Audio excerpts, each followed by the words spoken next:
નમસ્તે, મારું નામ છે કેદાર ગુબાવત. આજ હું તમને બતકના બચ્ચાની વાર્તા સંભળાવીશ. એક હતી બતક અને એક હતું બતકનું બચ્ચું. તો બતક કહે, હાલ તને નદીમાં તરતા શીખવાડું. તો બતકનું બચ્ચું કહે, નાય કોણ, તલે કોણ, ઠંડા પાણીમાં પલે કોણ, હું તો નહીં ના, હું તો નહીં તલું. તો બતક તેના બચ્ચાને પરાણે નદી પાસે લઈ ગઈ અને કહ્યું, ચાલ તને તરતા શીખવાડું.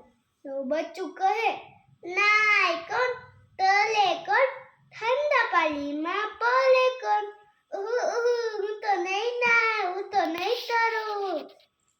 તો બતક મનમાં ને મનમાં બોલી કે તેને નદી થોડી મોટી લાગતી હોય છે.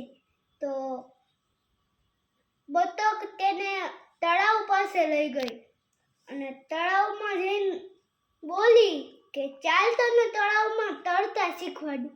તો બચ્ચું કહે, નાય કોણ, તલે કોણ, ઠંડા પાણીમાં પલે કોણ, હું તો નહીં ના, હું તો નહીં તલું. તો બતક પાછી મનમાં ને મનમાં બોલી કે તેને તળાવ પણ થોડું મોટું લાગતું હોય છે. એટલે બતક તેને ખાબોચિયા પાસે લઈ ગઈ. તો ખાબોચિયામાં જઈને બતકે કીધું કે ચાલ બચ્ચા તને તરતા શીખવાડ.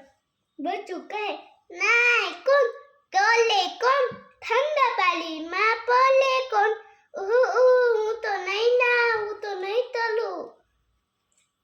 તો બતક તેના બચ્ચાને પપ્પા પાસે લઈ ગઈ.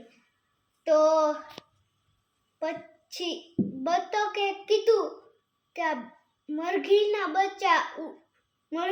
બચ્ચા ચાલે, ચકલીના બચ્ચા ઉડે, પણ બતકના બચ્ચા તો તરે. પણ આ બધું જ કેમ કહે છે કે હું તો નહીં ના, હું તો નહીં તરું. તો તેના પપ્પાને ઈ બધાએ બચ્ચા તે વાવ પાસે ગયા અને તેના પપ્પાએ કીધું કે જોઈ લે વાવમાં કેટલું સરસ પાણી છે. તો જેવું બતકે નીચે જોયું એવું જ તેના પપ્પાએ ચાંચ વડે તેને ધક્કો મારી દીધો. બતકનું બચ્ચું પાંખ ફડફડાવે, પગ ફડફડાવે, એમ કરતા કરતા તે તરતા શીખી ગયું. અને પછી તેના મમ્મીએ તેને ખાબોચિયામાં તરાવ્યું, તળાવમાં તરાવ્યું અને નદીમાં પણ તરાવ્યું. ત્યાં ત્રણેયમાં તેને મજા આવી. બાળ મિત્રો, તમને મજા આવી ને આ વાર્તામાં? તો ચાલો આ વાર્તા ઉપરથી બોધ મળે છે કે આપણે કોઈ કામને અઘરું સમજવું નહીં.